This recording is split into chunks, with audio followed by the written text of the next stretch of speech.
Et nous sommes de retour sur le plateau de Smart Tech, un Smart Tech Smart Space, puisque c'est une édition spéciale consacrée à la conquête spatiale et notamment à la capacité d'autonomie et de leadership de l'Europe, grâce à la présence en plateau de Didier Schmitt, chef de la stratégie et coordination de l'exploration robotique et humaine à l'ESA. On enchaîne donc cette deuxième partie de l'interview. On a dit qu'on allait aborder la question donc, du sommet des ministres européens. On aura déjà une première présence en France le 16 février de l'ESA pour aborder les grandes questions stratégiques. Oui, c'est un rendez-vous qui aura lieu à Toulouse le 16 février prochain, vous l'avez dit. Il y aura beaucoup de monde lors de ce sommet du spatial, notamment le président de la République Emmanuel Macron, mais aussi Bruno Le Maire, le ministre de l'économie, qui a pris sous son ministère le secteur spatial. Joseph Aschbarer aussi devrait être sur place, le directeur général de l'Agence spatiale européenne. Alors quel va être le programme de ce sommet et qu'est-ce que ça dit qu'il soit en France ? Alors, il y a aussi le commissaire Breton. Ah oui, Thierry Breton. Puisque, en fait, c'est un sommet un peu spécial, un peu hybride, entre donc, les pays de l'Agence spatiale européenne et l'Union européenne. Alors, qu'est-ce qui sera discuté ? On ne peut pas tout dévoiler là sur le plateau, on va dévoiler ça le 16, mais grosso modo, si vous voulez, c'est des nouvelles initiatives, donc sous l'impulsion de notre directeur général, qui vont aller vers une accélération des programmes spatiaux et vraiment dans le domaine de l'utilisation de l'espace. C'est ça qui est extrêmement important. Donc, pour l'environnement, pour la sécurité. C'est ce que je veux dire. Qu'est-ce que vous appelez l'utilisation de l'espace ? Alors, l'utilisation de l'espace, c'est pas que de la découverte. Si vous êtes venu en voiture ou je ne sais pas avec quel moyen de transport aujourd'hui, avec un GPS à bord, eh ben, ça, c'est de l'utilisation de l'espace, c'est-à-dire le signal qui vient sur votre GPS en permanence, plusieurs fois par seconde. C'est le programme Galileo, donc de navigation européen. Quand vous regardez la météo, les satellites de météorologie, donc en géostationnaire, sont d'abord développés par l'ESA et ensuite c'est EUMETSAT qui les prend en charge et qui les finance. Pour l'observation de la Terre, il y a des centaines d'applications possibles. On a donc le plus grand programme au monde d'observation de la Terre, c'est l'ESA qui le fait. En grande partie, évidemment, financé par l'Union européenne, le programme donc, Copernicus. Et bien là, c'est simple. La moitié des données pour monitorer et modéliser donc, le changement climatique, la moitié de ces données-là, c'est des données satellitaires. Et nous sommes les champions du monde de ce type de données. Voilà, donc c'est ça, grosso modo. Et ensuite, vous avez évidemment les télécommunications. Et maintenant, on va vers les télécommunications sécurisées. Et on va vers l'Internet via les satellites. Donc, pour éviter les problèmes qu'on a aujourd'hui. Les constellations satellitaires qui vont commencer à fournir des accès à Internet déjà. Oui, absolument. Donc on se lance là-dedans aussi, mais un accès sécurisé. Hein. C'est ça la nouveauté en Europe. On veut pousser dans ce domaine-là. D'ailleurs, il y a un projet de constellation européenne sécurisée pour une communication par Internet qui a été lancé, poussé par Thierry Breton. Les appels d'offres ont été lancés et un consortium l'ont remporté récemment, New Symphony, et le consortium avec Ariane Group et Thales. Voilà. Ouais. Vous allez parler aussi de la Lune, parce que quand même c'était la première partie, on l'a abordée, mais enfin on a bien compris que l'objectif c'était d'aller sur la Lune, objectif Lune. Est-ce que ça va être aussi, ça va faire partie des discussions là, le 16 février à Toulouse ? Oui, parce que si vous voulez, c'est pas seulement la Lune, c'est vraiment l'exploration dans le sens où l'Europe devra à un moment donné, et c'est maintenant, se positionner pour savoir si on va aller avoir notre propre programme donc d'accès à l'espace. Et ça, c'est la grande nouveauté, l'accès à l'espace pour les vols habités. Bien sûr. La grande nouveauté par rapport à Hermès, dont vous avez fait la synthèse tout à l'heure, c'est que Hermès allait en orbite basse et revenait. Aujourd'hui, la donne a changé. Il faut aller évidemment en orbite basse, mais ce n'est que la première étape. Il faut pouvoir aller vers la Lune et autour de la Lune. C'est ça l'enjeu des années 2030 et après. Donc si nous décidons d'aller vers ce développement d'un nouveau véhicule, il faut qu'il soit capable de faire les deux. Mais qui doit donner l'impulsion ? Vous dites si nous décidons, qui doit décider de ça ? Alors, nous, c'est pas forcément moi, je n'ai qu'une force de proposition. Alors, ce qui se passe, évidemment, vous savez, les vols habités, c'est par rapport au vol robotique, c'est emblématique et c'est absolument politique. Je veux dire, poser le pied sur la Lune pour un humain, on l'a vu avec le programme Apollo et Kennedy, c'est un acte politique. Bien sûr. On le voit aujourd'hui avec la compétition qui est maintenant absolument lancée avec les Chinois. La présence sur la Lune est un acte politique. L'acte politique, je dirais, est assez simple pour la Chine et les États-Unis, la Russie et même l'Inde. C'est un pays, un leader qui décide de faire quelque chose. En Europe, c'est pas vraiment le cas. C'est 22 pays qui doivent être d'accord sur une stratégie politique. On n'est pas dans l'unanimité absolue, évidemment. On n'a pas besoin d'avoir donc les 22 pays qui disent oui en même temps. Mais sans la France, l'Allemagne, l'Italie et un peu la Grande-Bretagne, rien ne se fait dans le spatial. Donc ce n'est pas juste un pays qui pourra dire ça. Et l'ESA n'est pas une entité politique, nous sommes l'exécutif. Et donc la décision, c'est pour ça que les décisions financières et programmatiques se prennent au niveau d'un conseil des ministres de l'ESA, c'est parce que ce sont les décideurs politiques qui financent évidemment l'ESA, qui ont le dernier mot. Et pour tous les programmes, c'est eux qui décident, mais je veux dire, si on va vers les vols habités, c'est éminemment politique. C'est au-dessus, la décision est au-dessus des ministres. Ben alors on a posé la question. Qui doivent se positionner. Oui, on a posé la question pour commencer au président de l'Agence spatiale française du CNES, Philippe Baptiste. Je vous propose d'écouter sa réponse. La Chine, l'Inde, la Russie, les États-Unis ont des programmes avec des vols habités. L'Inde va lancer son premier astronaute en 2023, donc vraiment dans pas très longtemps, sur un lanceur indien avec une capsule indienne.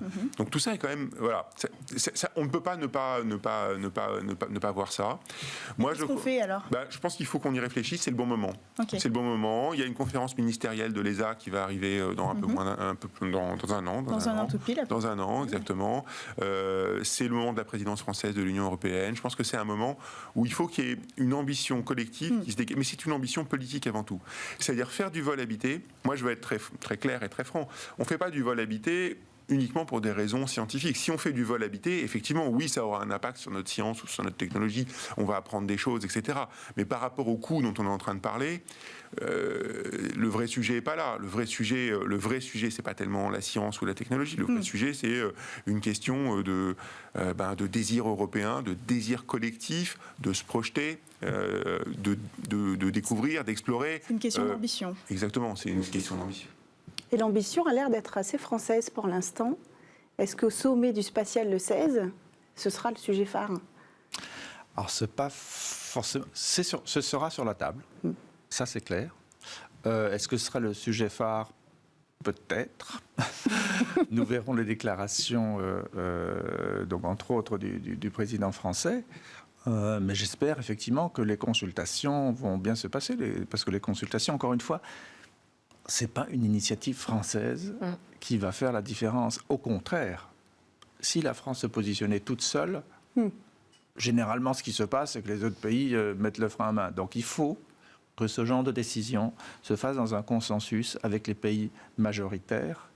Donc, encore une fois, la France, l'Italie, l'Allemagne, la Grande-Bretagne représentent plus de 80% du budget, si vous voulez, de l'ESA. Si ces pays-là ne sont pas d'accord...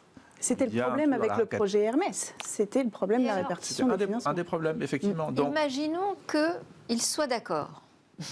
Qu'est-ce qui se passe ? Qu'est-ce qu'on enclenche à l'ESA ? Alors, nous sommes prêts. Alors, qu'est-ce qu'on enclenche ? Vous avez un projet prêt à être lancé ? Alors, il faut regarder les choses de cette façon-là. Premièrement, il y a plusieurs options technologiques. Oui. C'est-à-dire qu'aujourd'hui, ce que vous voyez, que ce soit du côté chinois, du côté indien, évidemment russe et américain, ce sont des capsules aujourd'hui. C'est la même technologie développée dans les fin des années 50 et les années 60, qui font soit plouf dans l'eau, soit poum dans le désert en Russie. Il faut réfléchir à deux fois. Si on démarre un programme aujourd'hui, il va être opérationnel dans 10 ans pendant 20 ans. Est-ce qu'on veut faire des choses similaires qui ont été faites déjà il y a 60 ans? C'est pas évident.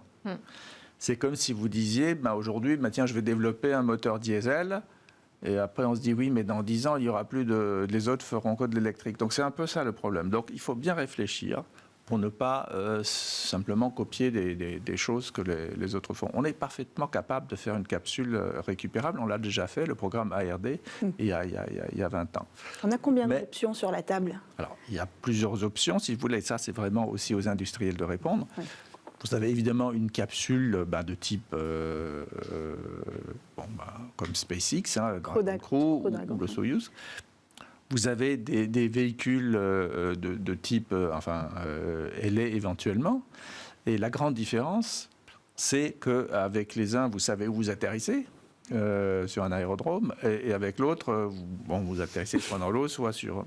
nous, de toute façon, si on démarre de Guyane, on va atterrir dans l'eau, avec une capsule, ça c'est clair, on ne va pas atterrir ailleurs. Donc il y a plusieurs options sur la table aujourd'hui. Donc qu'est-ce qu'on va faire concrètement? C'est simple. On va demander un budget initial relativement faible pour faire des études de concept et on va mettre en compétition toute l'industrie européenne, les grands et les moins grands, avec des startups qui vont se positionner, et on en connaît déjà certaines. Et on va faire des études en parallèle et on va les mettre en concurrence. Et on va financer plusieurs études en parallèle. On se donne combien de temps pour cette phase d'études? Alors, donc, si le feu vert est donné à la fin de l'année au Conseil des ministres pour ce genre d'études, on a 2 ans et demi à 3 ans devant nous pour faire les études. Et donc, évidemment, on fait ça avec un calendrier en tête. C'est novembre 2025, donc le Conseil des ministres suivant, donc tous les 3 ans. Et là, on va aller devant nos États membres et dire, voilà tout ce qu'on a étudié, et voilà les options que nous préconisons avec toutes les études qu'on a faites. Et donc, la vraie décision de go-no-go pour le développement d'un programme, éventuellement aussi d'un nouveau lanceur, qui serait donc conjoint au vol habité futur, c'est en 2025. Donc c'est pour ça qu'aujourd'hui, il ne faut pas que nos politiques aient peur. On leur demande quelques dizaines de millions d'euros pendant 3 ans pour faire des études. Et si on rate le coche? Si on rate le coche... Je comprends qu'on en prend pour 40 ans. C'est dramatique. Non, après c'est fini. Oui. Après c'est fini, ce ne sera plus la peine d'y aller. C'est fini parce qu'après, si vous voulez, tout deviendra privé, commercial, etc. Et on sera tombé dans le piège, entre autres dans le piège d'une économie américaine qu'on connaît, où on sera obligé de payer en permanence. C'est quand même assez curieux. On est partenaire de la station spatiale, on est partenaire à 50% on va être partenaire à 50% du gateway autour de la Lune. Donc on a on a 2 colocations là-haut. On n'est pas capable d'y aller nous-mêmes. Il faut qu'on paye notre colocataire principal à chaque fois qu'on veut y aller.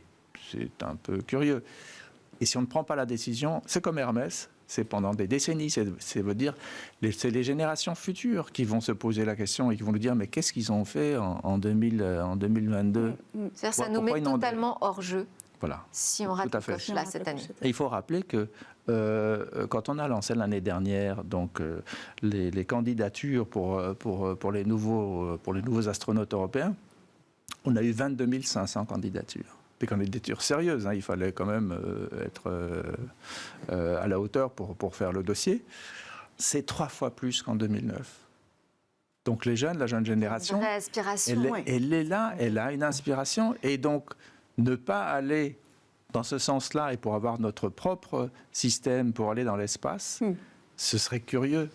Alors, je voudrais parce que c'est porté par qu'on dépasse la Lune et qu'on aille sur Mars parce qu'il ne nous reste plus beaucoup de temps. Oui, alors vous l'avez dit tout à l'heure, Delphine, vous êtes l'auteur de plusieurs livres, notamment de MOOC sur l'exploration martienne. Donc, est-ce qu'on doit comprendre que vous êtes extrêmement positif sur l'idée qu'on ira sur Mars, peut-être dans ce siècle? C'est clair. Alors, dans ce siècle, de toute façon... vous êtes confiant? Plus que confiant, si vous voulez. Et la raison est encore une fois très simple. La doctrine américaine dans le domaine spatial, ça s'appelle la domination, space dominance. C'est écrit comme ça. de la stratégie américaine. Et tout d'un coup, vous avez le dragon chinois qui se réveille, ce qui est tout à fait normal. Et les Américains se disent « Ah, il y a un petit souci là ». Et donc, effectivement, la domination américaine, ça veut dire être largement en avance. C'est pas juste être devant quelqu'un, on l'a vu avec Apollo. Il faut être très largement devant. C'est ça la philosophie américaine et la doctrine. Et donc maintenant, ça va s'accélérer. Donc grâce à la compétition avec la Chine, les programmes martiens vont s'accélérer. Absolument. Ils s'accélèrent déjà, d'ailleurs, parce que la Chine a annoncé qu'ils vont aussi faire un retour d'échantillons martiens, comme nous avec les Américains. Oui. Mais ils ont annoncé qu'ils le feraient avant nous. Oui. Mais est-ce que il y a quand même des défis technologiques énormes avant d'arriver et à atteindre Mars avec un homme, parce que là on parle de ça, on parle d'exploration humaine, on a envoyé des robots, on sait le faire, on a Persévérance, vous envoyez ExoMars bientôt, mais les défis technologiques et physiques pour envoyer un homme avec un voyage de 2 ans minimum vers la planète Mars, sans parler du fait que ce sera peut-être une mission sans voyage retour pour la première, est-ce qu'on est prêt à les relever? On va peut-être quand même certainement. les ramener. Non, effectivement. Alors c'est pour ça. Je reviens un petit peu à l'expédition que j'ai faite au milieu de l'Antarctique. Oui. C'était une partie, c'était un raid à l'intérieur du continent sur 1200 km. Au bout de 150 km, vous êtes tout seul. L'hélico, il ne peut plus vous chercher. Voilà. Et donc, s'il y a un problème, vous devez le résoudre. Et c'est ça la grande différence avec les missions martiennes. Aujourd'hui, la station spatiale, si Thomas Pesquet avait eu un petit problème de santé ou un souci technique, en quelques heures, on le ramène. De la Lune, on revient en 3 jours. Quand vous partez pour Mars, vous signez pour 2 ans et demi à 3 ans et il n'y a pas de retour avant. Ça, c'est simplement parce que Mars tourne autour du Soleil et que la Lune tourne autour de la Terre. Et que la station tourne autour de la Terre aussi. Donc, c'est ça la grande différence. Donc, le risque est énorme et donc il faut faire effectivement des recherches technologiques et avoir des certitudes assez élevées pour que les gens qu'on va envoyer là-bas, et j'espère bien qu'il y aura un Européen sur le premier vol et on travaille là-dessus. Thomas Pesquet a dit qu'il voulait y aller d'ailleurs. Ouais, il faut qu'il soit encore en bonne forme dans 20 ans. Mais d'ailleurs, c'est la question que vous posez. La question n'est pas si, mais plutôt quand dans votre MOOC sur l'exploration martienne. Oui, le MOOC, donc c'est un magazine book qui paraît donc tous les 6-9 mois. La 3e édition est en préparation. Alors effectivement, c'est parti. Le chronomètre est parti. Les Américains ont des idées assez précises de ce qu'ils veulent faire sur Mars et ils veulent, en fait, ils vont retourner sur la Lune. L'objectif est de rester 30 jours sur la Lune, donc y compris les 14 jours de nuit, avec des rovers pressurisés de surface avec des grands rayons d'action et ils vont dupliquer ça sur Mars. Donc aujourd'hui, l'objectif des Américains, c'est d'aller sur Mars pendant 30 jours et de revenir. C'est la première mission qu'ils sont en train de préparer. Didier Schmitt, je voulais qu'on termine ce grand entretien par une interview express, qui est un petit format un peu plus personnel et plus rapide. Je vous lance sur un mot, vous répondez aussi spontanément que possible. Vos rêves?